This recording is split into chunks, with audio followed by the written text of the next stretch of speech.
मेरे घर की नौकरानी अक्सर हम सबसे छुपकर मेरे पति की तस्वीर को बार बार ध्यान से देखती और खूब रोती थी। मैंने ये बात देख ली और फिर मेरे दिल में शक बैठ गया कि इस औरत की नीयत जरूर खराब है और ये मेरे हंसते बसते घर को बर्बाद करना चाहती है। गुस्से में आकर मैंने एक दिन उसे जोरदार थप्पड़ मारा और धक्के देकर घर से बाहर निकालने लगी। तब उसने तड़प कर मेरे पैर पकड़ लिए और मेरे पति की तस्वीर को सीने से लगाकर एक ऐसा सच बताया कि मेरे पैरों तले से जमीन निकल गई। मेरे घर की दीवारें जो कभी खूब हंसी मजाक से गूंजा करती थीं, पिछले कुछ समय से एक अजीब सी लंबी खामोशी की लपेट में आ चुकी थी। ये खामोशी उस वक्त और भी गहरी हो जाती जब मेरे पति अपने काम पर चले जाते और मैं घर में बिल्कुल अकेली रह जाती। वैसे तो मैं अकेली नहीं थी। घर के कामकाज के लिए मैंने एक अधेड़ उम्र की औरत को नौकरानी के तौर पर रखा हुआ था, जिसका नाम बसंती था। बसंती देखने में बहुत ही शरीफ और सुलझी हुई औरत लगती थी। उसके चेहरे पर हर वक्त एक गहरा दुख और पश्चाताप छाया रहता था, जैसे कि वो किसी बहुत बड़े दर्द का बोझ अपने सीने पर रखकर घूम रही हो। उसकी आंखों में वीरानी के साए इस कदर गहरे थे कि देखने वाले का दिल भी उदास हो जाता था। शुरू के दिनों में तो मुझे उसका ये व्यवहार बहुत सही लगा, क्योंकि वो फिजूल की बातों में वक्त बर्बाद करने की जगह अपने काम से काम रखती थी। घर का कोना कोना साफ करती और खामोशी से अपने काम में मगन रहती। लेकिन फिर धीरे धीरे मैंने उसके व्यवहार में कुछ ऐसा बदलाव देखा जिसने मेरे दिल में शक का बीज बो दिया। ये शक शुरू में तो बहुत मामूली था, लेकिन वक्त गुजरने के साथ साथ ये शक का छोटा सा पौधा बड़ा होकर गहरी जड़ों वाला पेड़ बन गया, जिसने मेरे सुकून को मिट्टी में मिला दिया था। मेरे पति आकाश बहुत ही अच्छे और बेहतरीन इंसान थे। कुछ समय पहले ही वो एक जानलेवा बीमारी से गुजरे थे और मौत के मुंह से वापस आए थे। उनका दोबारा हेल्दी हो जाना हमारे लिए किसी चमत्कार से कम नहीं था। उस बीमारी के दौरान मैं उनका बहुत ख्याल रखती थी और शायद इसी वजह से मैं उनके मामले में बहुत ज्यादा सेंसिटिव भी हो गई थी। मुझे लगता था कि अब हमें जिंदगी का जो नया मौका मिला है उसे किसी की भी नजर नहीं लगनी चाहिए। लेकिन बसंती की हरकतें मेरे इस डर को हकीकत का रूप देती नजर आ रही थी। मैंने कई बार ध्यान दिया कि जब आकाश घर पर होते तो बसंती अपना काम छोड़कर चोरी छुपे उन्हें देखती रहती थी। ये देखना कोई आम तरीके से देखने के जैसा नहीं था। उसमें एक अजीब सी दीवानगी और मोह था। उसकी नजरों में ऐसी चमक थी जैसे कि वो आकाश को देखकर किसी और ही दुनिया में पहुंच गई हो।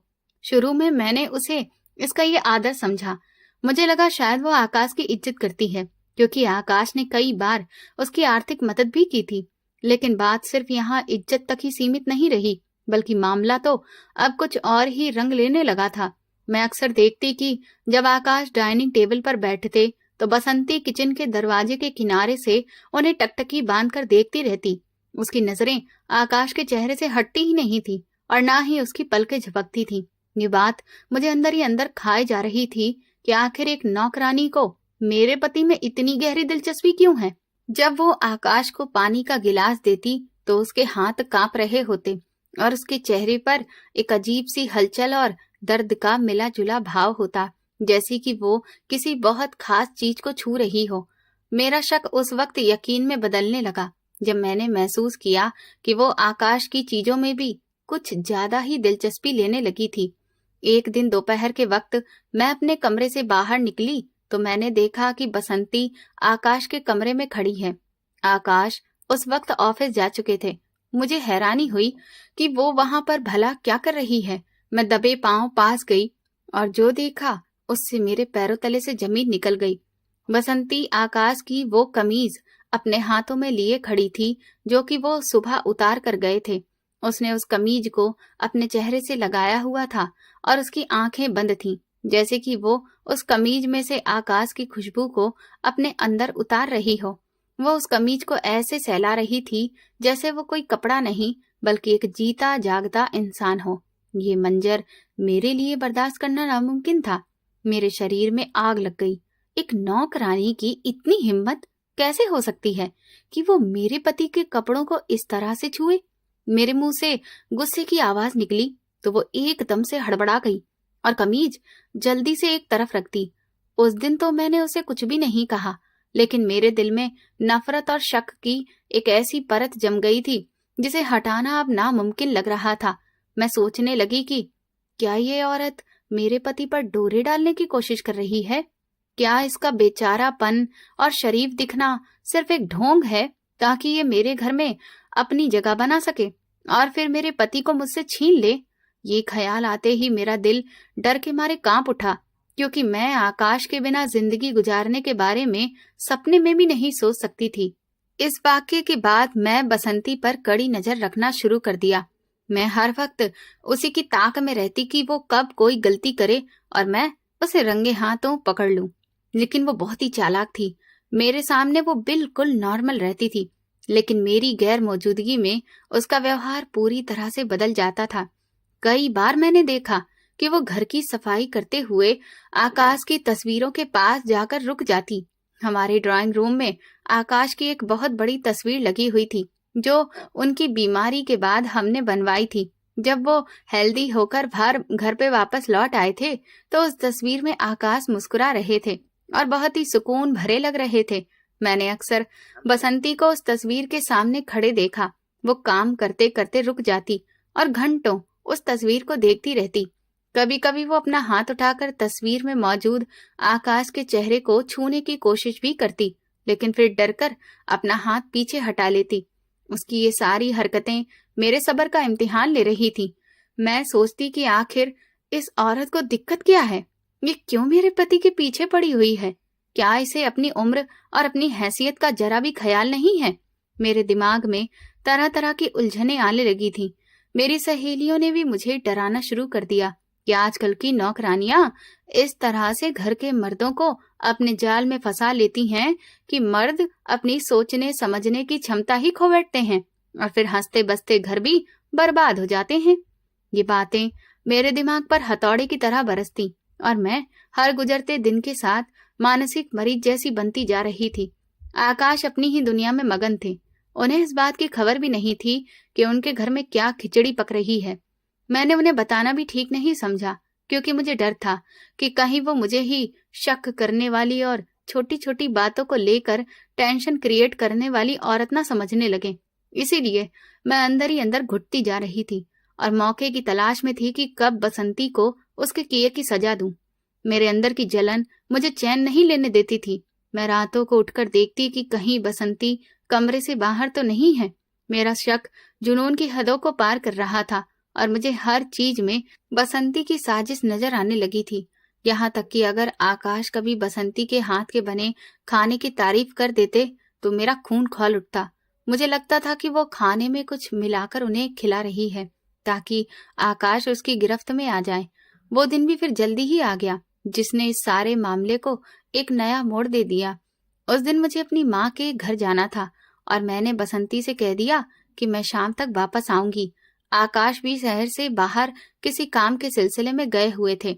घर बिल्कुल खाली था। मैं घर से निकल तो गई, लेकिन मेरा दिल नहीं मान रहा था। मुझे बार बार ख्याल आ रहा था कि बसंती इस वक्त घर में अकेली है और वो जरूर कोई ना कोई ऐसी हरकत करेगी जो मेरे घर की सुख शांति को बर्बाद कर दे। शक के आसार में मैंने फैसला किया कि मैं अचानक ही वापस लौट जाऊंगी ताकि उसे खबर ना हो पाए और मैं देख सकूं कि वो मेरी पीठ पीछे क्या क्या करती है। मैं तकरीबन 2 घंटे के बाद ही वापस आ गई। मैंने गाड़ी घर से कुछ दूरी पर खड़ी कर दी और फिर चोरों की तरह अपने ही घर में दाखिल हुई। घर का मेन गेट खुला हुआ था और अंदर गहरी खामोशी थी। मैं दबे पांव चलती हुई ड्राइंग रूम की तरफ गई जहां आकाश की वही बड़ी तस्वीर लगी हुई थी।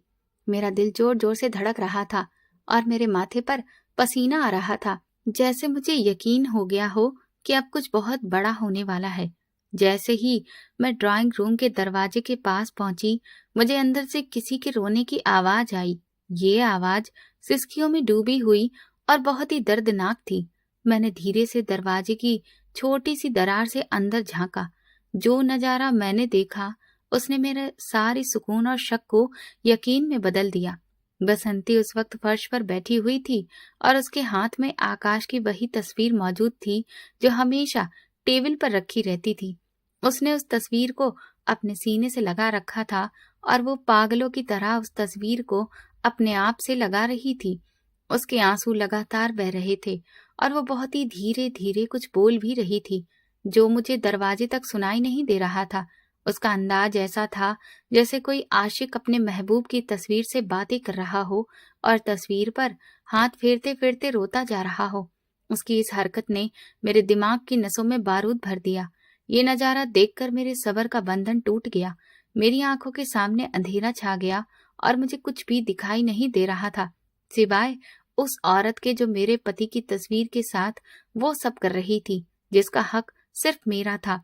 मुझे लगा ये औरत मेरे घर पर कब्जा करना चाहती है, ये मेरे पति को मुझसे छीनना चाहती है और इसके ये मगरमच्छ के आंसू सिर्फ आकाश को इमोशनल करने के लिए हैं। मेरा खून खौल उठा और मैं गुस्से में दरवाजा जोर से खोल दिया। दरवाजे की आवाज सुनकर वो बुरी तरह चौंक गई और तस्वीर उसके हाथ से छूटने ही वाली थी कि उसने उसे संभाल लिया। मुझे सामने खड़ा देखकर उसका रंग सफेद पड़ गया और वो कांपने लगी। मेरे चेहरे पर उस वक्त शायद दुनिया का सबसे खौफनाक नजारा था। मैंने आगे बढ़कर बिना कुछ पूछे एक जोरदार थप्पड़ उसके मुंह पर दे मारा। थप्पड़ इतना जोरदार था कि वो लड़खड़ाकर गिर गई और उसके मुंह से एक चीख निकल गई।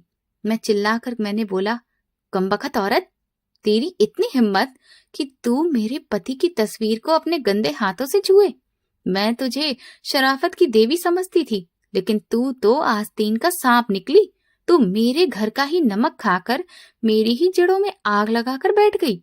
मैंने तुझे यहाँ इसलिए रखा था ताकि तू मेरे घर का ख्याल रखे, लेकिन तूने तो मेरे घर को बर्बाद करने के सपने ही देख डाले। तेरी नीयत में खोट है और मैं उस खोट को अच्छे से पहचान गई हूँ।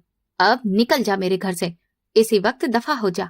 मुझे तेरी मनुष्य शक्ल दोबारा नजर नहीं आनी चाहिए। मैं गुस्से में पागल होती जा रही थी और लगातार उस पर चिल्लाती जा रही थी। मैंने उसका बाजू पकड़ा और उसे घसीटते हुए दरवाजे की तरफ ले जाने लगी।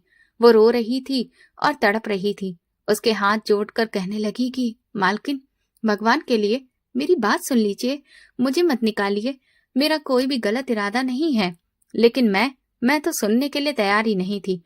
मेरा शक अब जुनून बन चुका था। मुझे लग रहा था कि अगर मैं इस औरत को आज यहाँ से नहीं निकालूंगी तो ये मेरे पति पर कोई जादू कर देगी।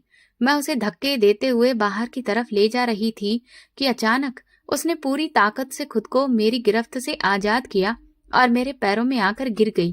वो पैर पकड़कर फूट फूट कर रोने लगी। उसका रोना इतना दर्दनाक था कि एक लम्हे के लिए मैं भी सहम गई। उसने आकाश की तस्वीर को दोबारा अपने सीने से लगाया और हिचकियों के बीच एक ऐसी बात कही जिसने मेरे उठे हुए हाथ को हवा में ही रोक दिया और मेरे पूरे वजूद में ठंडी लहर दौड़ गई, क्योंकि उसकी जुबान से निकलने वाला सच दूर दूर तक मेरे ख्यालों में भी नहीं था। उसने कांपती आवाज में कहा कि मालकिन, मैं इस तस्वीर को बुरी नीयत से नहीं देख रही थी और ना ही इस शख्स के लिए मेरे दिल में कोई ऐसा वैसा ख्याल है जैसा कि आप समझ रही हैं, बल्कि मैं इस तस्वीर को इसलिए सीने से लगाती हूँ क्योंकि इस सीने में जो दिल धड़क रहा है वो इस शख्स का नहीं बल्कि मेरे इकलौते बेटे का है। ये बात सुनते ही मुझे लगा कि जैसे मेरे आसपास की दुनिया बिल्कुल रुक गई हो। मेरा दिमाग तो काम करना छोड़ ही चुका था और मैं पत्थर की तरह अपनी जगह पर जम गई। मेरे कानों में उसके शब्द गूंज रहे थे, लेकिन मेरा दिमाग ये सब कुछ स्वीकार करने से मना कर रहा था। मैंने अविश्वास से उसकी तरफ देखा जो अभी तक मेरे कदमों में गिरी हुई सिसक रही थी। मुझे लगा कि शायद ये औरत अपनी जान बचाने के लिए कोई ड्रामा कर रही है या फिर ये पागल हो गई है। भला ये कैसे मुमकिन हो सकता है कि मेरे पति के सीने में इस गरीब नौकरानी के बेटे का दिल हो? ये बात मेरा दिमाग हजम ही नहीं कर पा रहा था। मैंने फिर खुद को संभालते हुए सख्ती से कहा कि बसंती, तुम ये क्या उल्टी पुल्टी बातें कर रही हो? तुम्हें शर्म नहीं आती अपनी गलती छुपाने के लिए इतना बड़ा और घिनौना झूठ बोलते हुए? क्या तुम्हें ये लगता है कि तुम ऐसी इमोशनल कहानी सुनाकर मुझे बेवकूफ बना लोगी और मैं तुम्हारी इस मक्कारी को मासूमियत समझ लूंगी? बिल्कुल भी नहीं। मैं तुम्हारी इन बातों में नहीं आने वाली हूँ। उठो और दफा हो जाओ यहाँ से, इससे पहले कि मैं पुलिस को बुला लूं। लेकिन बसंती ने मेरे पैर नहीं छोड़े। उसकी पकड़ और मजबूत हो गई उसने रोते हुए अपना सिर उठाया और मेरी आंखों में आंखें डालकर कहा कि मालकिन, मैं भगवान की कसम खाकर कहती हूँ कि मैं झूठ नहीं बोल रही। आप चाहें तो मुझे जान से मार दें, लेकिन मेरे बेटे की निशानी को मुझसे दूर न करें। मैं आपको पूरी बात बताती हूँ, फिर आप फैसला कीजिएगा कि मैं गुनहगार हूँ या नहीं। उनके अंदाज में ऐसा दर्द था जो झूठ नहीं हो सकता था। मेरे दिल में एक अजीब सी कश्मकश शुरू हो गई। गुस्सा अभी भी था, लेकिन उसके साथ साथ हैरत भी जाग उठी थी कि आखिर ये सब माजरा क्या है। मैंने गहरी सांस ली और अपने गुस्से पर काबू करते हुए कहा कि ठीक है, मैं तुम्हें अपनी सफाई पेश करने का मौका देती हूँ। बताओ, आखिर क्या कहानी है तुम्हारी? लेकिन ये याद रखना, अगर तुमने मुझसे झूठ बोला तो फिर तुम्हारा अंजाम बहुत बुरा होगा। बसंती ने कांपते हाथों से अपने आंसू पोंछे और फर्श पर बैठ गई। उसने आकाश की तस्वीर को अपनी गोद में रख लिया और उसे ऐसे प्यार से देखने लगी जैसे वो कोई बेजान तस्वीर नहीं बल्कि उसका अपना बेटा ही हो। फिर उसने अपनी दर्द भरी कहानी सुनानी शुरू की, जो कुछ इस तरह से थी। मालकिन, 3 साल पहले तक मेरी जिंदगी ऐसी नहीं थी। मेरा घर भी खुशियों से भरा हुआ था।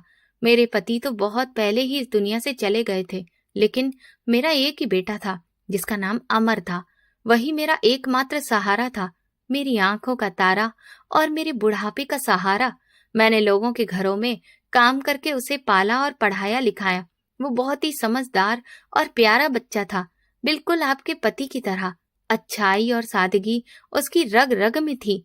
उसकी उम्र तकरीबन 22 साल थी और वो इंजीनियरिंग की पढ़ाई कर रहा था। उसके सपने बहुत बड़े बड़े थे। वो कहता था कि माँ, देखना, एक दिन मैं बहुत बड़ा आदमी बनूंगा और तुम्हें रानी बनाकर रखूंगा। तब मैं तुम्हें कोई काम नहीं करने दूंगा। मैं उसकी बातें सुनकर निहाल हो जाती थी और उसकी नजर उतारती थी।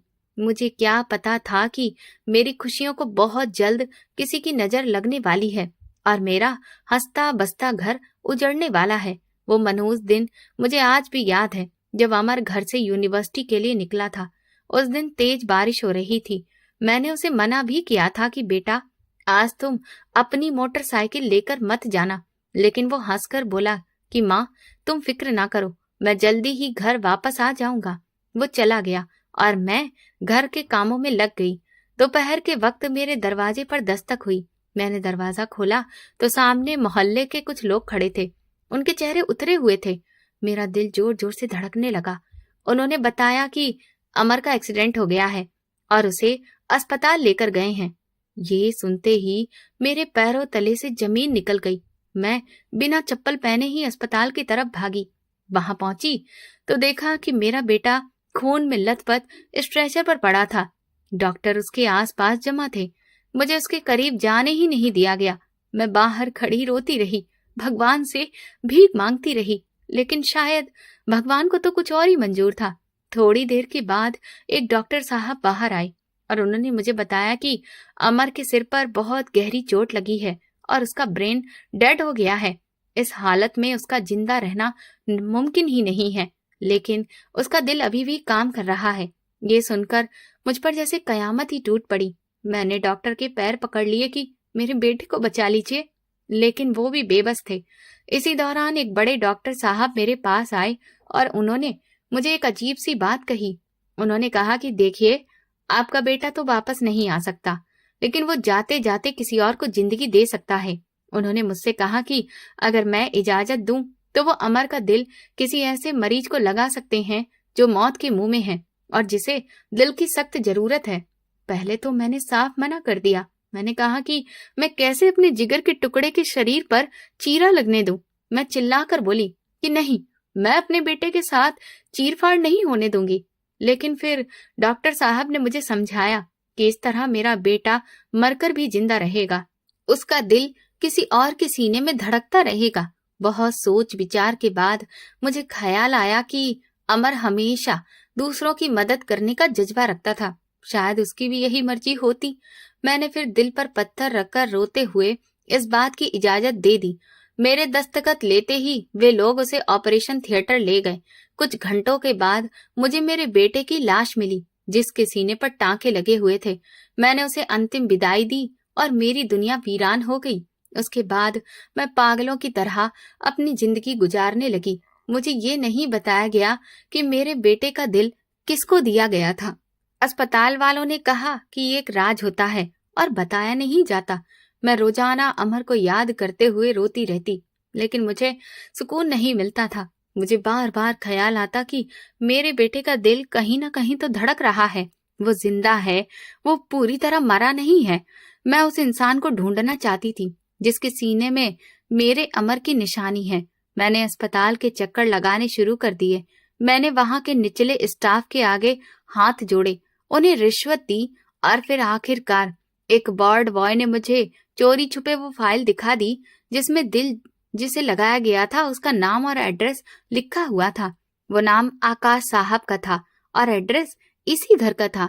यहाँ तक ये बोलकर बसंती खामोश हो गई। उसका गला एकदम से रुंध गया और मेरी हालत बहुत ही अजीब सी हो गई।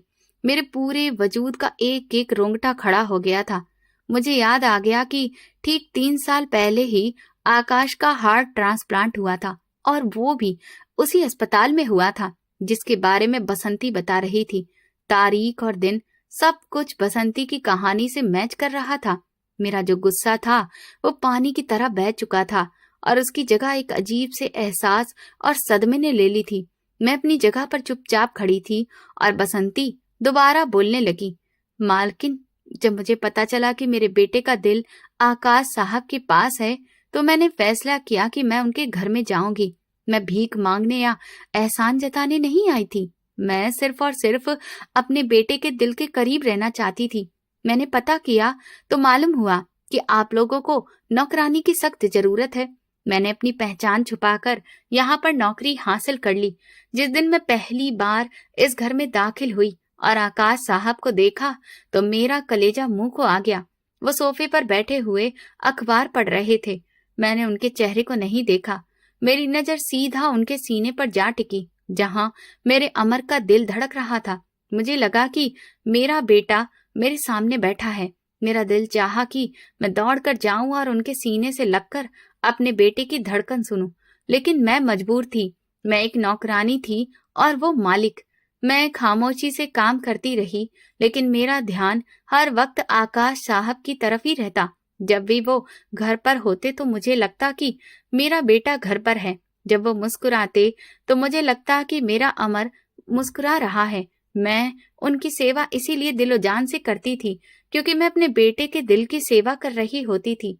मैं उनके कपड़े धोते हुए शर्ट के उस हिस्से को अपनी आंखों से लगा लेती थी जो उनके दिल के करीब होता था। ये कहते हुए बसंती ने तस्वीर पर हाथ फेरा और कहा कि ये तस्वीर मेरे लिए जीने का सहारा बन गई थी। जब आकाश साहब घर पर नहीं होते थे तो मैं उस तस्वीर को अपने सीने से लगा लेती और यही सोच लेती कि मैं अपने बेटे को गले लगा रही हूँ। मैं उससे बातें करती थी। मैं उसे बताती थी कि तेरी माँ तुझे कितना याद करती है। मालकिन, मेरा भरोसा करिए, मैंने कभी भी आकाश साहब को किसी गैर मर्द की नजर से नहीं देखा। वो तो मेरे लिए मेरे बेटे जैसे हैं। उनके सीने में चलने वाली हर एक सांस मेरे बेटे की सांस है। आज जब आपने मुझे देखा तो मैं अपने जज्बातों पर काबू नहीं रख सकी क्योंकि आज अमर की बरसी है। आज ही के दिन वो मुझसे बिछड़ा था और आज ही के दिन उसका दिल आकाश साहब के शरीर का हिस्सा बना था। मैं तस्वीर देखकर अपने बेटे को याद कर ही रही थी कि तभी आप आ गई और आपने कुछ और ही समझ लिया। मालकिन, मैं आपके आगे हाथ जोड़ती हूँ, मुझे इस घर से मत निकालिए। मुझे तनख्वाह नहीं चाहिए, मुझे खाना भी नहीं चाहिए। मैं बस यहाँ पर रहना चाहती हूँ ताकि मैं अपने बेटे के दिल के पास रह सकूं। अगर आपने मुझे यहाँ से निकाल दिया तो मैं मर जाऊंगी। मैं अपने बेटे से दूर नहीं हो सकती। बसंती की बातें खत्म हुई तो कमरे में मौत जैसा सन्नाटा पसर गया।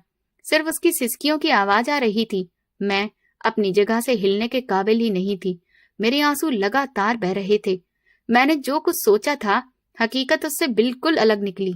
मैं जिसे एक चालाक और घर बर्बाद करने वाली औरत समझ रही थी, वो तो एक प्यारी माँ थी जिसने अपने बेटे का दिल देकर मेरे पति की जान बचाई थी। मेरा पति अगर आज जिंदा था तो इसी औरत की बदौलत था। और मैंने क्या किया? मैंने इस महान औरत को थप्पड़ मारा और उसे धक्का भी दिया।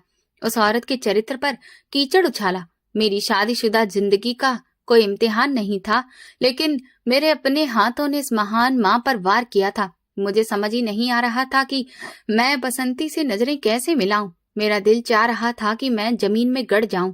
मैं कांपते हुए हाथों से बसंती के कंधे पर हाथ रखा और उसके सामने घुटनों के बल बैठ गई। मैंने उनके हाथ अपने हाथों में लिए और रोते हुए कहा कि बसंती जी, मुझे माफ कर दीजिए। मैं बहुत बड़ी गुनहगार हूँ। मैंने आपको पहचानने में बहुत बड़ी गलती की। मैं आपके रुतबे को नहीं समझ सकी। आप एक नौकरानी नहीं हैं। आप तो इस घर की भलाई करने वाली हैं। आपका एहसान तो हम सारी जिंदगी भी नहीं उतार सकते।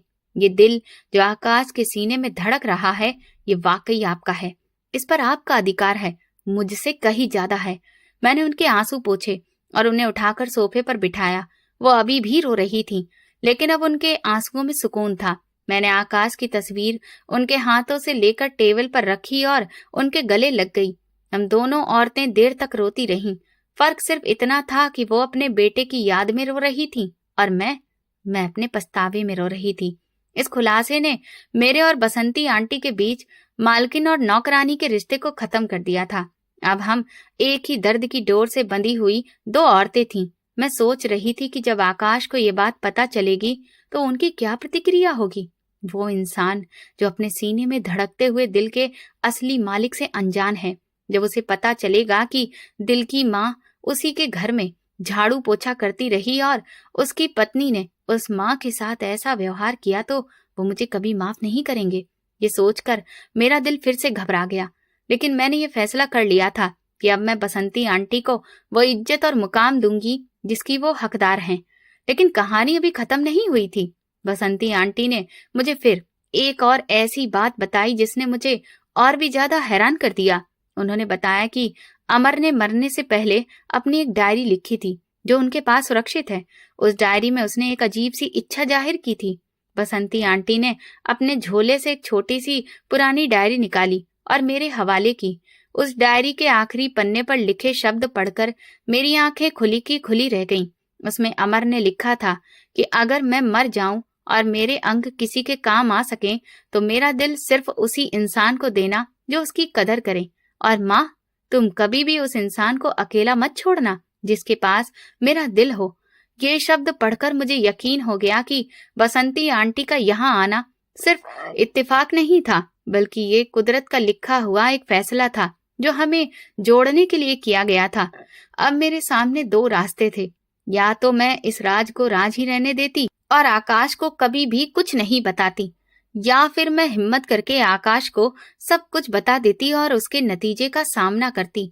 बसंती आंटी ने मुझे कसम दी कि मैं आकाश को कुछ भी ना बताऊं, क्योंकि वो नहीं चाहती थी कि आकाश पर एहसान का बोझ पड़े। लेकिन मेरा जमीर मुझे इजाजत नहीं दे रहा था कि मैं अपने पति से इतनी बड़ी बात छुपाऊं जो उसकी जिंदगी और मौत का कारण बनी थी।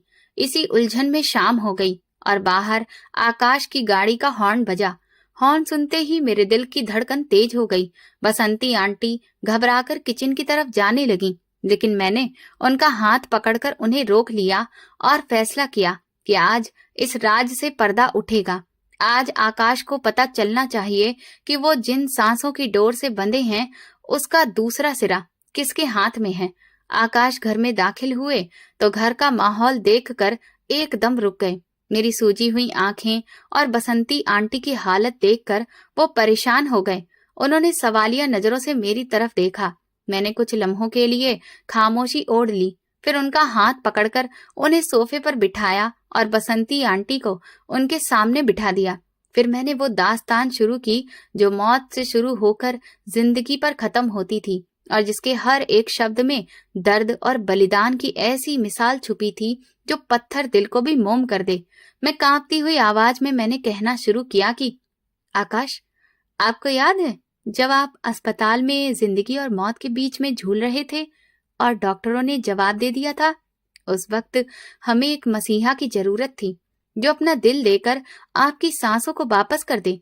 हमें बताया गया था कि एक अनजान नौजवान जो कि हादसे का शिकार हुआ था, उसके घर वालों ने हार्ट डोनेट करने का फैसला किया है। हमने उस वक्त उस अनजान एहसान करने वाले को शुक्रिया अदा किया था और फिर हम अपनी खुशियों में दोबारा से खो गए थे। हम भूल गए थे कि हमारी खुशी किसी के घर के मातम की कीमत पर मिली है। हमने कभी भी पलटकर ये जानने की कोशिश ही नहीं की कि वे कौन भले लोग थे जिन्होंने अपने जिगर के टुकड़े को मिट्टी में मिलने की जगह आपके सीने में जिंदा रखने का फैसला किया। आकाश, वो अनजान भले लोग कोई और नहीं बल्कि हमारे घर के कामकाज करने वाली यही बसंती आंटी हैं, और आपके सीने में जो दिल धड़क रहा है वो उनके इकलौते बेटे अमर का है। मेरी ये बात सुनते ही आकाश के चेहरे पर जो भाव उभरे वो मैं जिंदगी भर नहीं भूल सकती। पहले तो उन्हें यकीन ही नहीं आया। वो पथराई हुई आंखों से कभी मुझे देखते तो कभी सामने बैठी बसंती आंटी को। उनके होंठ हिल रहे थे मगर आवाज नहीं निकल रही थी, जैसे किसी ने उनके बोलने की क्षमता ही छीन ली हो। कमरे में एक ऐसा भारी सन्नाटा था जिसे सिर्फ हमारी सांसों की आवाज तोड़ रही थी। बसंती आंटी अपना सिर झुकाकर रो रही थी, जैसे कि उन्होंने कोई जुर्म कर दिया हो। आकाश धीरे धीरे अपनी जगह से उठे, उनके कदम लड़खड़ा रहे थे। वो बसंती आंटी के पास गए और घुटनों के बल उनके सामने बैठ गए। उन्होंने हाथों से अपना सीना पकड़ा, वहां जहां उनका दिल धड़क रहा था, और बहुत धीमी आवाज में पूछा, अम्मा, क्या ये सच है? क्या वाकई मेरे अंदर आपके बेटे की निशानी है? बसंती आंटी ने भीगी हुई आंखों से आकाश की तरफ देखा और इस बात पर सिर हिला दिया। फिर वो तड़प कर बोली कि साहब, मुझे माफ कर दीजिए, मैंने ये बात आपसे छुपा कर रखी। मैं नहीं चाहती थी कि आप पर कोई बोझ पड़े। मैं तो बस अपने बेटे के पास रहना चाहती थी। मैं जब भी आपको देखती थी तो मुझे लगता था कि मेरा अमर जिंदा है। आज मालकिन को गलतफहमी हो गई और राज खुल गया। आप मुझे घर से मत निकालिएगा, मैं आपके आगे हाथ जोड़ती हूँ। आकाश ने एकदम से बसंती आंटी के जुड़े हुए हाथ पकड़ लिए। उनकी आंखों से टप टप कर आंसू गिरने लगे और बसंती आंटी के हाथों को भिगोने लगे। आकाश ने रुंधी हुई आवाज में कहा कि अम्मा, आप ये क्या कह रही हैं? मैं आपको निकाल दूंगा? जिस औरत के बेटे का दिल मेरे सीने में धड़क रहा है, जिसके खून की बदौलत आज मैं जिंदा हूँ, वो औरत मेरे लिए नौकरानी कैसे हो सकती है? आप तो मेरी माँ हैं, आपने मुझे दूसरी जिंदगी दी है। अगर आपका बेटा अपना दिल ना देता तो आज मैं कब का मर चुका होता। ये घर, ये जिंदगी, ये सांसें, ये सब आपकी हैं और आपके बेटे की देन है। मुझे शर्मिंदा मत करिए अम्मा, मैं तो आपका गुनहगार हूँ। इतने समय तक आप मेरे सामने काम करती रहीं और मैं अनजान बना रहा। मैंने आपकी कदर नहीं की, मैं आपके दुख को नहीं समझ पाया। ये कहते हुए आकाश बसंती आंटी के गले लग गए और बच्चों की तरह फूट फूट कर रोने लगे। वो नजारा इतना इमोशनल था कि मेरा कलेजा फट रहा था। यहाँ एक आदमी और एक औरत का रिश्ता खून के रिश्तों से कहीं बढ़कर था। आकाश बसंती आंटी के सीने से लगे हुए थे और वो अपने कांपते हाथों से आकाश के सिर और पीठ को सहला रही थी। उनकी आंखों में गहरा सुकून था, जैसे बरसों से बिछड़ा हुआ बेटा वापस मिल गया हो। वो बार बार कह रही थी कि मेरा अमर बेटा। मैंने आकाश को वो डायरी दिखाई जो बसंती आंटी ने मुझे दी थी। आकाश ने डायरी खोली और अमर के आखिरी शब्द पढ़े तो वो बुरी तरह से रोने लगा। उन्होंने कहा कि अम्मा, आपका बेटा बहुत महान इंसान था। उसकी सोच कितनी नेक थी। उसने पहले से ही ये तय कर लिया था कि उसका दिल जिसे भी मिले वो उसकी कदर करे। मैं भगवान को साक्षी मानकर ये वादा करता हूँ कि मैं इस दिल की हमेशा सुरक्षा करूंगा, और जब तक ये दिल धड़क रहा है आप कभी भी अकेली नहीं रहेंगी। आज से आप इस घर की नौकरानी नहीं बल्कि इस घर की बुजुर्ग और मेरी माँ हैं। आपका मुकाम मेरी सगी माँ के जैसा है और इस घर पर जितना अधिकार मेरा और मेरी पत्नी का है उतना ही आपका भी है। आकाश की बातें सुनकर बसंती आंटी ने आसमान की तरफ देखा और हाथ जोड़कर भगवान को धन्यवाद कहा। मैं एक तरफ खड़ी अपने गुनाहों की माफी मांग रही थी। मुझे अपनी गिरी हुई सोच पर बहुत गुस्सा आ रहा था। मैंने आगे बढ़कर आकाश और बसंती आंटी दोनों से माफी मांगी। मैंने कहा कि आकाश, मैंने शक किया, मैंने इस पवित्र रिश्ते को गलत नाम दिया, मैंने बसंती अम्मा पर हाथ उठाया। मैं बहुत शर्मिंदा हूँ। मुझे नहीं पता कि मैं इस गुनाह की भरपाई कैसे करूंगी। आकाश ने मुझे गुस्से से नहीं बल्कि दुख से देखा और कहा कि तुमने जल्दबाजी की। तुमने अपनी बाहरी आंखों से देखा और माँ की आंखें बंद कर ली। लेकिन भगवान का शुक्र है कि इस वाक्य ने हमें हकीकत से रूबरू करा दिया, वरना शायद हम कभी जान ही नहीं पाते कि हमारे घर में कौन सी हस्ती रह रही है। उस रात हमारे घर का नक्शा ही बदल गया। वो ड्राइंग रूम जहाँ कुछ देर पहले नफरत और शक की दीवारें खड़ी थीं, वहां अब प्यार, अपनापन और भरोसे की ठंडी हवाएं चल रही थीं। हमने बसंती अम्मा को उनके क्वार्टर से निकालकर मेहमानों वाले कमरे में शिफ्ट कर दिया। मैंने खुद अपने हाथों से उनका बिस्तर लगाया, उनके लिए खाना लाकर आई और फिर अपने हाथों से खाना खिलाया। वो बार बार मना करती रही, लेकिन मैंने कहा कि अम्मा, अब ये सेवा मेरी नहीं बल्कि मेरे फर्ज की है। मुझे ये करने दीजिए ताकि मेरा दिल कुछ हल्का हो सके। रात गए तक हम तीनों बैठे बातें करते रहे। अम्मा हमें अमर के बचपन की बातें सुनाती रही। वो बताती थीं कि अमर को क्या पसंद था, वो कैसा था, और आकाश इन बातों को ऐसे सुन रहे थे जैसे कि वो अपनी ही कहानी सुन रहे हों। अजीब बात ये थी कि आकाश की बहुत सी आदतें अमर से मिलती थीं। अम्मा बताती थी कि अमर को भिंडियां बहुत पसंद थीं और आकाश चौंक कर कहता कि अरे, मुझे भी तो भिंडी की सब्जी सबसे ज्यादा पसंद है। शायद ये दिल का असर था जो अब आकाश के अंदर था और अपनी पुरानी पसंद नापसंद को साथ लाया था। उस रात के बाद से हमारी जिंदगी बिल्कुल बदल गई।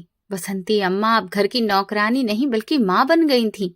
मैंने घर के काम के लिए दूसरी नौकरानी रख ली, लेकिन किचन का पूरा कंट्रोल बसंती अम्मा ने अपने पास ही रखा। वो कहती थी कि मैं अपने बेटे के लिए खाना खुद बनाऊंगी। आकाश जब ऑफिस से लौट कर आते तो सबसे पहले अम्मा के पास जाते, उनके पास बैठते और अपना सिर उनकी गोद में रख देते। बसंती अम्मा अपना कान आकाश के सीने पर रखती और देर तक अपने बेटे के दिल की धड़कन सुनती रहती। ये उनका रोज का रूटीन बन गया था। वो कहती थी कि मुझे उस धड़कन में अमर की लोरी सुनाई देती है। लोगों ने बहुत बातें की। रिश्तेदारों ने ऐतराज किया कि तुम लोगों ने एक नौकरानी को अपने सिर पर बिठा लिया है और उसे अपनी माँ भी बना लिया है। लेकिन हमें दुनिया की परवाह नहीं थी, क्योंकि हम जानते थे कि रिश्ता खून का नहीं बल्कि एहसास और बलिदान का होता है। जो रिश्ता अम्मा का आकाश के साथ जुड़ गया था, वो किसी भी खून के रिश्ते से ज्यादा गहरा और पवित्र था। वक्त गुजरता गया और हमारे घर में खुशियां लौट आईं, लेकिन उन खुशियों में तसल्ली और शुक्रगुजारी का एहसास शामिल था। अम्मा की मौजूदगी ने हमारे घर को एक नई रोशनी से भर दिया। उनके आशीर्वाद से आकाश के कारोबार में भी तरक्की हुई और भगवान ने हमें औलाद की खुशी दी। हमने अपने बेटे का नाम अमर रखा ताकि उस महान इंसान की याद हमेशा हमारे घर में जिंदा रहे, जिसने अपनी मौत से हमें जिंदगी दी थी। छोटा अमर जब बड़ा हुआ तो वो बसंती अम्मा को दादी कहता था और वो उनका सबसे लाडला बन गया। वो उसे कहानियां सुनाती थी और वो घंटों उनके पास बैठा रहता। अम्मा अक्सर मुझसे कहती थी कि बेटी, भगवान बहुत बड़ा है। उसने मुझे से एक बेटा लिया तो मुझे दूसरा बेटा दे दिया और पोता भी दिया।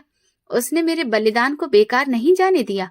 मैं सोचती हूँ कि अगर उस दिन मैं अपने गुस्से पर काबू ना पाती और अम्मा को घर से निकाल देती तो हम कितने बड़े आशीर्वाद से महरूम रह जाते। हम सारी जिंदगी इस गलत फहमी में रहते हैं कि वो एक बुरी औरत थी और हम अपने सबसे बड़े शुभचिंतक को धक्के देकर घर से निकाल चुके होते। ये वाकया मेरी जिंदगी का सबसे बड़ा सबक बन गया, जिसने मुझे सिखाया कि कभी कभी आंखों देखे पर तुरंत यकीन नहीं करना चाहिए, क्योंकि कभी कभी सामने नजर आने वाले मंजर के पीछे ऐसी सच्चाई छुपी होती है जो हमारी सोच से भी परे होती है। शक एक ऐसी बीमारी है जो इंसान की अकल को अंधा कर देती है और उसे अपने ही अपनों का दुश्मन बना देती है। हमें हमेशा अपनी सद्बुद्धि से काम लेना चाहिए, यानी दूसरों के बारे में अच्छी सोच रखनी चाहिए जब तक कि हकीकत पूरी तरह से खुलकर सामने ना आ जाए। इस वाक्य ने मुझे यह भी सिखाया कि दुनिया में इंसानियत और बलिदान से बढ़कर कोई भी चीज नहीं होती। एक गरीब माँ ने अपने बेटे का दिल देकर ना सिर्फ एक अमीर आदमी की जान बचाई बल्कि उसके घर को भी टूटने से बचा लिया। अगर अम्मा के दिल में इंतकाम या नफरत होती तो वो कभी भी हमारे घर ना आती, लेकिन उनका दिल भी उनके बेटे की तरह बड़ा था। उन्होंने नफरत की जगह मोहब्बत को चुना और इस मोहब्बत ने हमें बदल कर रख दिया। कई बार इंसान का रुतबा उसकी दौलत या पद से नहीं बल्कि उसके चरित्र और बलिदान से बनता है। एक मामूली सी नजर आने वाली नौकरानी का दिल राजा से भी बड़ा हो सकता है और एक आलीशान घर में रहने वाली मालकिन की सोच भिखारी से भी छोटी हो सकती है। हमें लोगों को उनके कपड़ों या पेशे से नहीं तोलना चाहिए, बल्कि उनके अंदर के इंसान को देखना चाहिए। सबसे बढ़कर ये कि अमर मरकर भी जिंदा रहा और उसने कई जिंदगियों को जोड़ दिया। आज अम्मा हमारे बीच नहीं है। वो कुछ समय पहले हम सबको छोड़कर चली गई, लेकिन हम उन्हें आज भी अपने दिल में जिंदा रखे हुए हैं। मुझे वो मंजर आज भी याद आ जाता है जब वो तस्वीर सीने से लगाए रो रही थी और मैंने गुस्से में उन्हें थप्पड़ मार दिया था। वो थप्पड़ आज भी मेरे जमीर पर एक तमाचे की तरह लगता है, जो हर रोज मुझे ये याद दिलाता है कि गुस्सा इंसान को कहीं का नहीं छोड़ता और सहनशीलता ही इंसान को बड़ा बनाती है। मैं आप सबसे हाथ जोड़कर एक बात कहना चाहती हूँ कि अपने घर में काम करने वालों को कभी भी नीची नजर से मत देखिए। उनके सीने में भी दिल धड़कता है, उनके भी अपने जज्बात होते हैं। हो सकता है कि भगवान की नजर में उनकी जगह हमसे कहीं ज्यादा ऊंची हो। सिर्फ अपने शक के आधार पर किसी की जिंदगी खराब मत कीजिए। पहले सच्चाई जानने की कोशिश कीजिए और दिल में माफ करने की भावना लाइए, क्योंकि जो माफ करना जानता है भगवान उसे मान सम्मान देता है और जो धैर्य रखता है उसे जीवन में अच्छा फल जरूर मिलता है। ये कहानी सिर्फ मेरी नहीं है, बल्कि हर उस इंसान के लिए एक आईना है जो बाहर दिखने वाली हालत देखकर जल्दी में फैसला सुना देता है। याद रखिए, सच्चाई अक्सर चुप रहती है और उसे सुनने के लिए कानों से ज्यादा दिल की जरूरत होती है। भगवान हम सबको दूसरों के बारे में अच्छा सोचने की समझ दे और जल्दबाजी में फैसले लेने से बचाए। तो दोस्तों, आपको हमारी ये कहानी कैसी लगी? अगर आपको ये कहानी पसंद आई है तो आप किस शहर से ये कहानी सुन रहे हैं, हमें कमेंट करके जरूर बताइएगा। वीडियो को लाइक करिए, हाइप दीजिए और ज्यादा से ज्यादा शेयर करिए। चैनल पर नए हैं तो सब्सक्राइब करें और नोटिफिकेशन बेल दबाएं ताकि अगली अपडेट सबसे पहले आपको मिले। ये कहानी पूरी तरह से काल्पनिक है दोस्तों, और इसका उद्देश्य किसी की भी भावनाओं को ठेस पहुंचाना नहीं है, बल्कि इंसानियत, बलिदान और समझदारी का संदेश देना है। किसी भी पात्र या घटना का वास्तविक जीवन से कोई भी संबंध केवल संयोग मात्र है। धन्यवाद।